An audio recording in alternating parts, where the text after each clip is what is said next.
आज के टाइम में हम कहाँ कहाँ इसको यूज करते हैं, तो स्पेशली इनको आप देखेंगे तो कम से कम 6 इक्विपमेंट्स में हम यूज कर रहे हैं।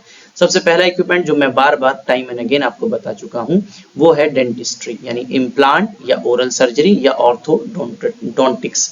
ऑर्थोडोंटिक्स का मतलब होता है जो हमारे जॉ है और उसके साथ साथ जो हमारे टीथ है, अगर इनसे रिलेटेड कोई भी प्रॉब्लम है, that is known as orthodontics. तो कोई इम्प्लांट लगाना है या कोई ओरल सर्जरी करनी है या किसी के बोन को फिक्स करना है, फ्रैक्चर को, सो that is being done with the help of this particular CBCT। इसकी डायग्नोसिस करना है, उसके इमेजेस लेके 3D इमेजेस बनाए जाएंगे, कुछ ऐसी 3D कंस्ट्रक्शन दिखते हैं। ऐसे ही अगर किसी के साइनसेस या स्कल बेस या टेम्पोरल बोन को देखना है तो इस तरह से हम इमेजेस लेते हैं, क्रॉस सेक्शनल इमेजेस लेंगे आप, उसके बाद उनको रिकॉन करते हैं सजाइटल में, कोरोनल में, और उनको सबको आप एक साथ 3D में कन्वर्ट कर सकते हैं। इस तरह से आपको एक्सटर्नल और इंटरनल फीचर्स देखने को मिल जाते हैं। देन ऑर्थोपेडिक्स, तो किसी भी जॉइंट का, बोन का सर्जिकल प्लानिंग करना है तो उसके लिए भी हम सिटी स्कैन की इमेजेस लेते हैं एंड देन उसको एक 3D इमेज में कन्वर्ट कर लेते हैं। अगेन मैंने आपको रेडियोथेरेपी में बताया था, इमेज गाइडेड जो रेडियोथेरेपी होती है जिसमें हम सही डायरेक्शन चेक करते हुए वहां पर साथ साथ रेडियोथेरेपी भी डिलीवर करते हैं। देन पोडियाट्री, पोडियाट्री का मतलब होता है foot and ankle fracture deformities. अगर किसी के फुट में या एंकल में कोई फ्रैक्चर है तो हम वहां के सीटी इमेजेस ले सकते हैं और उनको 3D रिकंस्ट्रक्शन करके उसका ट्रीटमेंट प्लान कर सकते हैं। Then interventional radiology, real time C arm guided procedures. तो जो सी आर्म प्रोसीजर्स होते हैं इनको CBCT की तरह इसमें जो है हमारा कंप्यूटर टोमोग्राफी वाला पूरा सिस्टम अटैच कर दिया जाता है and that is known as real time C-arm guided procedures। ये इंटरवेंशनल रेडियोलॉजी में भी कंप्यूटेड टोमोग्राफी जो कि आपका कोन बीम है यूज किया जाता है। तो दो हमने ऑलरेडी जो इससे पहले स्लाइड में भी डिस्कस किए कि इसको स्पेशली हम डेंटिस्ट्री या ENT के लिए किस तरह से यूज करते हैं। ये आपको इन इमेजेस में दिखाया है कि पेशेंट के ओरल कैविटी में दोनों जॉ के बीच में, दोनों टीथ के बीच में एक बाइट विंग हम लगा देते हैं जिसको पेशेंट अपने दांतों के बीच में फिक्स कर लेता है और इससे क्या होगा, पेशेंट की पोजीशन फिक्स हो जाती है। पेशेंट का हेड जो है अब हमने साइड से भी फिक्स कर दिया है तो अब पेशेंट ना ही राइट लेफ्ट मूव करेगा ना ही अपने जॉ को चलाने वाला है। और जॉ हमारे अगर एंगल पर है तो ये जो बाइट है, बाइट विंग है, इसकी वजह से ये एक दूसरे से पैरेलल और एक दूसरे से डिस्टेंस पे आ जाएंगे, एक दूसरे के साथ ओवरलैप नहीं आने चाहिए। सबसे मेजर पर्पस इसको रखने का ये है कि दोनों टीथ एक दूसरे से सेपरेट हो जाएं इस तरह से, और हेड को भी इसमें फिक्स कर दिया जाता है ताकि पेशेंट जो है किसी भी तरह से मूव ना करें। तो ये हम ऑलरेडी डिस्कस कर चुके हैं डेंटल इम्प्लांट के लिए या टेम्पोरोमैंडिबुलर जॉइंट के लिए या ओरल सर्जरी के लिए या ऑर्थोडोंटिक ट्रीटमेंट के लिए हम इनको यूज करते हैं। सिमिलरली वही मशीन को हम ओटोलैरिंजियोलॉजी या फिर लैरिंगोलॉजी या फिर ENT के लिए हम यूज करते हैं जिसमें सिमिलर वे पर पेशेंट को पोजीशन करते हैं और फिर हम वही सेम चीज पेशेंट के साइनस या फिर पेशेंट के जो भी टेम्पोरल बोन या फिर वहां के जो सेल्स हैं उनको देखने के लिए करते हैं। अगर हम ऑर्थोपेडिक, ऑन्कोलॉजी या पोडियाट्री के लिए बात करते हैं तो यहाँ पर क्या होगा, ऑर्थोपेडिक में आप देखेंगे स्पेशलाइज्ड CBCT है। जॉइंट्स को डायरेक्टली प्लेस कर दिया गया है। कहां पर प्लेस किया है, जिस एरिया का, फॉर एग्जांपल नी का हमें CT स्कैन करना था तो ये मस्कुलोस्केलेटन इमेज गाइडेड थेरेपी और फुट और एंकल के लिए हम कैसे कर रहे हैं। तो देखिए यहाँ पर डिटेल व्यू है बोन और जॉइंट का, ऑर्थोपेडिक असेसमेंट होगा और फिर सर्जिकल प्लानिंग की जाएगी। ऐसे ही रेडियोथेरेपी में कोन बीम की हेल्प से इमेज गाइडेड रेडियोथेरेपी किया जाता है। पहले इमेजेस कहां से कहां तक आपको ट्यूमर मिल रहा है डायरेक्ट इन इमेजेस की हेल्प से पता चल जाएगा। जैसे यहाँ से रेडिएशन आ रही है और हमें बता रही है किस एरिया में ट्यूमर है, फिर यहाँ से दूसरी रेडिएशन आ रही है जो उस ट्यूमर को किल करने वाली है, तो ये इमेज गाइडेड रेडियोथेरेपी कहलाता है। अगर हमने फुट या किसी जॉइंट को यहाँ पर एग्जामिन करना है तो उसका कैसे कोन बीम CT में यूजेज है तो वो आप देख सकते हैं। पहले हमने ऑर्गन को प्लेस कर दिया और उसके चारों ओर जो है सिमिलर वे में रोटेशन कंप्लीट होगी। हमारा जो कोन बीम जो स्ट्रक्चर है इसको कंप्लीट करने के लिए एक साइड डिटेक्टर और एक साइड एक्सरे ट्यूब रोटेट करने वाले हैं। तो अगर वही CBCT को हम इंटरवेंशनल रेडियोलॉजी में कैसे यूज करते हैं, तो IR सूट में the CBCT scanner mount directly on A CR, ये जो CR में है इसी को ही CBCT की तरह पोजीशन कर दिया जाता है।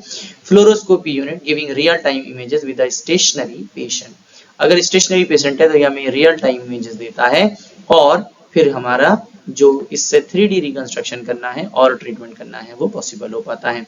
इससे हम ट्रीटमेंट प्लानिंग कर सकते हैं, डिवाइस या इम्प्लांट की पोजीशनिंग कर सकते हैं, इंट्रा प्रोसीजरल लोकलाइजेशन कर सकते हैं, मतलब प्रोसीजर के टाइम पर कहां पर क्या लोकलाइज करना है वो देख सकते हैं, असेसिंग प्रोसीजर एंड पॉइंट्स, और कहां पर आपका प्रोसीजर लास्ट तक जा रहा है वो भी आप साथ साथ देख सकते हैं। सो नो, इसमें एडवांटेज क्या है, no transfer needed, this eliminates the time otherwise spent moving a patient from angiography suites to a conventional CT scanner. अब इससे दो एडवांटेज हो गए, एक तो ट्रीटमेंट हो गया, दूसरा पेशेंट का और डॉक्टर का दोनों का ही टाइम वेस्ट नहीं होगा। पेशेंट जिस टाइम पर सर्जरी से गुजर रहा है उसी टाइम पर ही हम इस CBCT को यूज करते हुए पेशेंट की स्कैनिंग कंप्लीट करेंगे और देन उसके बाद ही उस पेशेंट को वहां से शिफ्ट करेंगे। अदरवाइज क्या होता, पेशेंट की सर्जरी करने से पहले या सर्जरी के ड्यूरेशन में तो कुछ नहीं कर सकते, लेकिन सर्जरी से पहले या सर्जरी के बाद नॉर्मल CT स्कैनर के पास भेजना पड़ता, बट इसमें माउंट होने की वजह से ये एडवांटेज मिल जाता है। तो अगर मेजर एडवांटेज की हम डिस्कशन करते हैं कंप्यूटर टोमोग्राफी जो कि कोन बीम है, तो सबसे बड़ा एडवांटेज जो यहाँ पर है वो है हाई रेजोल्यूशन। छोटा सा बीम है, जो ये छोटा सा बीम है ये एक स्पेसिफिक एरिया कवर करता है, प्रॉपर अमाउंट में, सफिशिएंट अमाउंट में रेडिएशन जो है वो पेशेंट की बॉडी तक जाती है, थिन स्लाइसेस हमें प्रोवाइड करता है। So delivers detailed high resolution 3D images for precise visualization of anatomical structure. तो जितनी थिन स्लाइसेस, जितने क्लोजली हम इसको कैप्चर कर सकते हैं उतना ज्यादा एडवांटेज हमें मिलता है। Then rapid imaging scans complete quickly making CBCT well suited to capturing dynamic structures.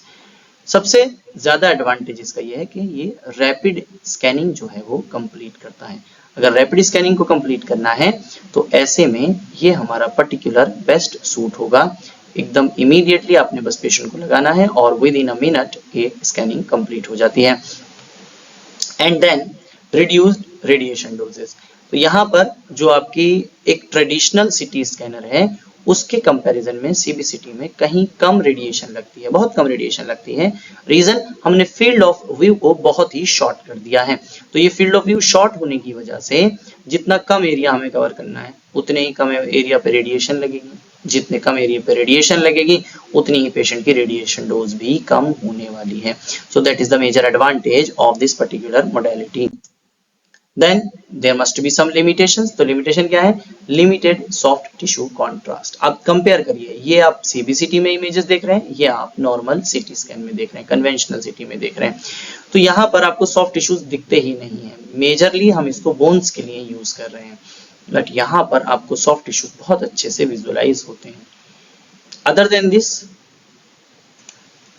जो इसका सेकंड डिसएडवांटेज है वो है लिमिटेड फील्ड ऑफ व्यू। तो मैंने आपको ऑलरेडी बताया जो इसका एडवांटेज है वो है हाई रेजोल्यूशन, बट वो किसकी वजह से था, लिमिटेड फील्ड ऑफ व्यू की वजह से, तो वही इसका डिसएडवांटेज भी बनता है। तो CBCT systems often have a smaller field of view than conventional CT, restricting the imaging area. तो आप बहुत बड़े लार्जर एरिया को जो है इससे कैप्चर नहीं कर सकते। आपको थोरेसिक CT करना है, एब्डोमिनल CT करना है, पेल्विस CT करना है, तो आप CBCT को यूटिलाइज नहीं कर सकते। जो एरिया साइज में स्मॉलर है सिर्फ वही कैप्चर किए जा सकते हैं। तो ये एक डिसएडवांटेज है, आप पूरा एरिया कवर नहीं कर सकते जो आप नॉर्मल CT स्कैन में कर पाते हैं। तो यहां से आपने इस पर्टिकुलर जो लेक्चर है क्या क्या सीखते हैं कि CBCT trades a wider field of view and finer soft tissue details for speed, resolution and a lower dose. तो CBCT का अपना एक वाइडर फील्ड होता है, कंपैरेटिवली वाइडर। हम किससे कंपेयर कर रहे हैं, कन्वेंशनल CT से नहीं, डेंटल एक्सरे से। और उसके साथ साथ ये हमें फाइन सॉफ्ट टिश्यू डिटेल और उसके साथ साथ स्पीड, रेजोल्यूशन और लो रेडिएशन डोज भी प्रोवाइड करता है। Then making it good to 3D tool for bone and dental imaging. इसकी हेल्प से हमें बेस्ट जो है 3D इमेजेस मिलते हैं बोन के और डेंटल इमेजिंग के। ये 3D वॉल्यूमेट्रिक इमेजिंग के लिए सक्सेसफुल है। ये 6 से ज्यादा स्पेशलाइजेशन में यूज होता है क्लिनिकली और रेडिएशन डोज भी कन्वेंशनल सिटी के कंपैरिजन में इसमें लोअर रहती है। तो इस तरह से हमने CBCT को एक एज अ लेक्चर कंप्लीट किया है। इसमें जो भी डाउट या जो क्वेश्चंस आपके होंगे वो आप कमेंट बॉक्स में पूछ सकते हैं। Till then thank you so much, have a good day and हाँ प्लीज डोंट फॉरगेट अपने स्टूडेंट्स, सीनियर, जूनियर्स के साथ इस लेक्चर को शेयर करना ना भूलें। Thank you so much, have a good